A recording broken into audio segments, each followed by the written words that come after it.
कसं काय भावांनो, आजच्या ब्लॉगची सुरुवात केली डायरेक्ट बसमधनं. आपण चाललेलो डायरेक्ट लग्नाला. मग काय आपल्या मित्राचं लग्न होतं सुचित भाऊचं. मग निघालेलो. कसं काय सोमाबाई कसा बसला बघू शकता, एक नंबर निसता सीटावर बसलाय गाडी डायरेक्ट. तिथनं कार्यालयावर आलो तर गँग बसलेली, त्यांना म्हणलं चला आतमध्ये. मग आतमध्ये जाऊन बसलो. बाहेर आलो तो परशुभाऊ गाठ पडला. कसं काय भावांनो, मग परत मग घेतला सताबाईला आणि अजयबाईला ब्लॉगमध्ये. मग नवरदेवालाच म्हणलं करा ब्लॉगमध्ये 2 बोट.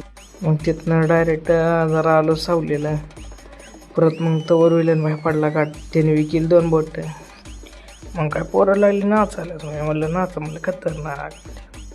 परत आता डबल विलन भाईला घेतला ब्लॉगमध्ये. परत बालभाऊ म्हणला आपल्याला बी घे ब्लॉगमध्ये, त्याला बी घेतला. आणि परत आम्ही आलो दोघं डायरेक्ट मिरिंडा प्यायला. त्याला दिली 2 केजी पार्टी सुरली भाऊला. तोवर आलं करण ब्लॉगर, मग त्यांना बी घेतलं. डायरेक्ट निघालो आतमध्ये लग्नाला. आतमध्ये आलो मग काय लग्न बिग्न लागले. डायरेक्ट आलो आम्ही जेवायला. मग मी अजयबाई जेवतो. आजचा ब्लॉग आवडला असला लाईक आणि फॉलो करा.